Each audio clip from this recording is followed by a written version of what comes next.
sí se suicidó Saúl, sí fue Saúl un ungido de Jehová, pero después Jehová mismo desechó a ese ungido. Todavía resulta que un día antes de su muerte, Saúl estaba consultando a una bruja que tenía espíritus demoníacos de adivinación, la bruja de Endor. Veamos entonces si fue salvo o no. Una de las cosas en las que muchos amados hermanos no coincidían en sus comentarios era para empezar sobre el hecho de que si realmente se suicidó Saúl o no. Porque muchos dicen que no, sino que lo mató su criado, y otros dicen que sí. Veamos en primer lugar qué dice la Biblia acerca de este primer factor. En 1 Samuel 31:4 dice así la Escritura. Entonces dijo Saúl a su escudero: saca tu espada y traspásame con ella, para que no vengan estos incircuncisos y me traspasen y me escarnezcan. Mas su escudero no quería, porque tenía gran temor. Entonces tomó Saúl su propia espada y se echó sobre ella.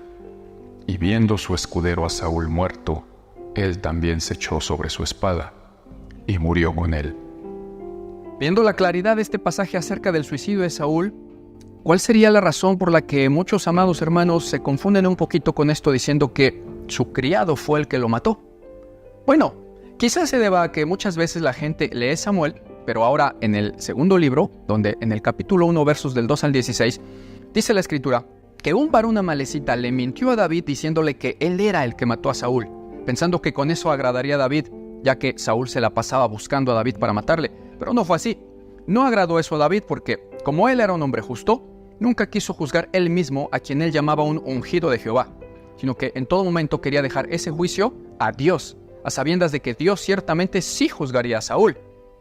Porque sí fue Saúl un ungido de Jehová, pero después Jehová mismo desechó a ese ungido. Y es por ese pasaje de la amalecita que muchos se confunden pensando que fue otro el que mató a Saúl, pero no fue así. Y ahora que hemos aclarado que sí se suicidó Saúl, veamos entonces si fue salvo o no.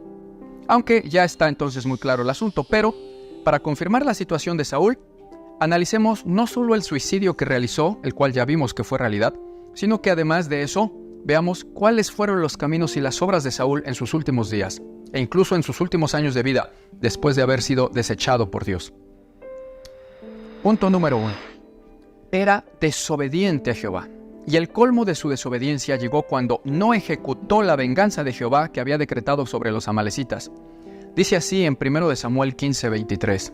Porque como pecado de adivinación es la rebelión, y como ídolos e idolatría la obstinación. Por cuanto tú desechaste la palabra de Jehová, Él también te ha desechado, para que no seas más rey. Desechado por Dios. Punto número 2. Por esas desobediencias, la Biblia es clara también cuando dice en 1 Samuel 15:11. Me pesa haber puesto por rey a Saúl, porque se ha vuelto de en pos de mí, y no ha cumplido mis palabras. A propósito de este tema, te invito a que veas el video sobre esta supuesta contradicción, sobre si Dios se arrepiente o no se arrepiente de hacer cosas, y el cual te puede dar mucha luz sobre este tema. Mientras tanto, vemos que en este segundo punto, a Jehová le pesó en su corazón la conducta de Saúl y el haber tenido que ponerlo como rey. Ahora bien, vamos a analizar el punto número 3. Luego de enojarse Dios contra Saúl por esos hechos, la Biblia es clara también cuando dice en 1 Samuel 16:14.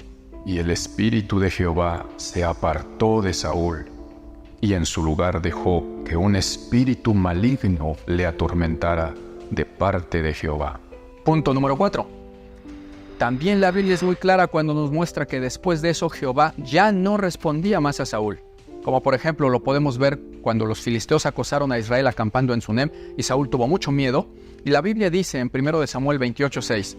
Y Saúl consultó a Jehová, pero Jehová no le respondía más, ni por sueños, ni por Urim, ni por profetas. Punto número 5.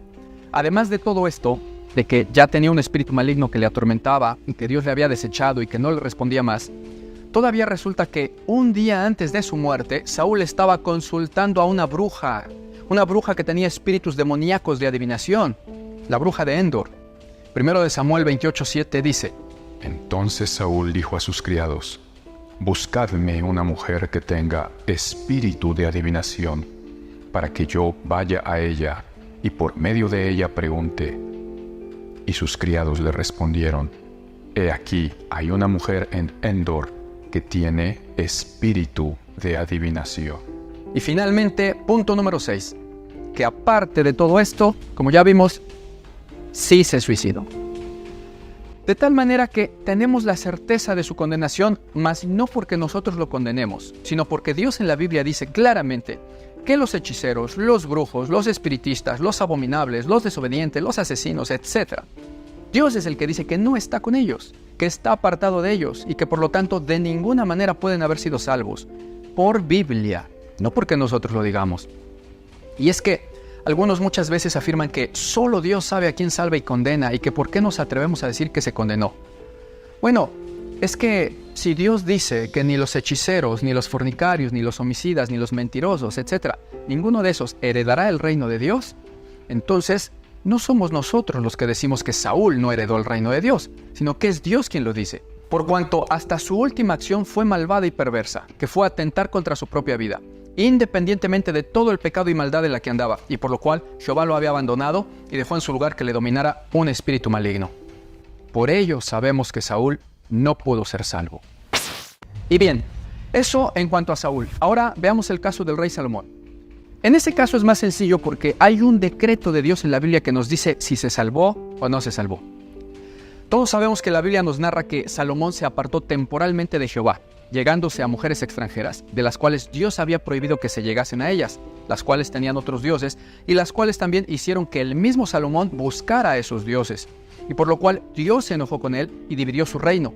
Pero le aclaró que por amor a David lo haría hasta después de que Salomón muriera.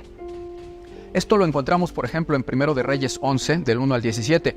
Pero además también en Nehemías se nos atestigua que ciertamente Salomón pecó, no obstante que era amado de Dios. Pero tampoco era que toda su vida se la pasó rebelde, como sí lo hizo Saúl. En Nehemías 13:26 la Biblia dice así: ¿No pecó acaso por esto Salomón, rey de Israel? Bien que en muchas naciones no hubo rey como él, que era amado de su Dios, y Dios lo había puesto por rey sobre todo Israel. Aún a él le hicieron pecar las mujeres extranjeras. Y también el mismo Salomón atestigua de su pecado en el libro de Eclesiastés capítulo 2, en donde nos dice que dio rienda suelta a su carne y que se dio cuenta al final que todo eso era vanidad, y al final se volvió con Dios.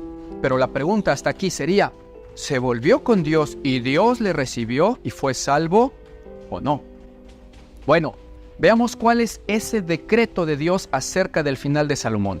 La palabra de Dios dice así en 2 de Samuel 7:12.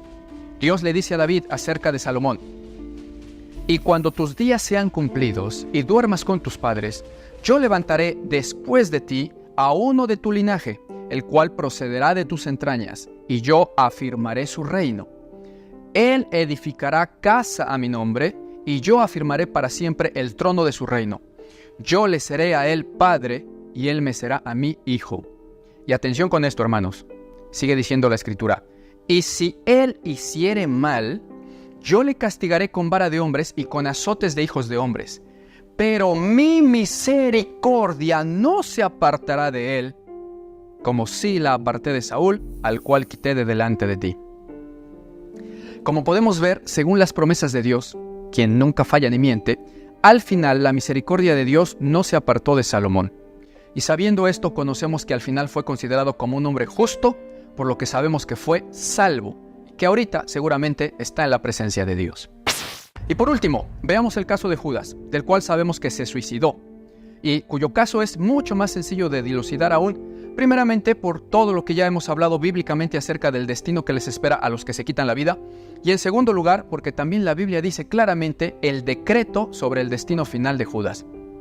A propósito de esto, te invito a que veas este video que subimos ya antes sobre todo lo relacionado a aquellos que se quieren quitar la vida y que creen que aún así pueden salvarse, lo cual no es así.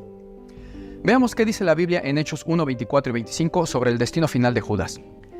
Y orando los apóstoles para ver quién sería el sucesor de Judas, dijeron: Tú, Señor, que conoces los corazones de todos, muestra cuál de estos dos has escogido para que tome la parte de este ministerio y apostolado, del cual cayó Judas por transgresión, para irse a su propio lugar. Podemos ver que la Biblia testifica de Judas, una vez que éste ya había muerto, que él fue un transgresor y que se fue a su propio lugar. Por Biblia y por lógica sabemos que el lugar de los transgresores es el infierno y no el cielo. Por lo tanto, Judas no se salvó. Esto para muchos es algo sencillísimo, pero la verdad es que aún muchos hermanos, muy amados nuestros, pero todavía preguntan o incluso afirman que Judas se salvó por cuanto Jesús lo había escogido de antemano. Pero no, la Biblia es muy clara. No importa para qué te escoja Dios, si le das la espalda, serás condenado, como Saúl y como Judas. Mas el que persevere hasta el fin, ese será salvo. Perseveremos hasta el fin, mis amados hermanos. Cristo les ama. Yo te mando un abrazo, soy tu hermano, el pastor Martín Bonilla, y estás en La Biblia Dice así.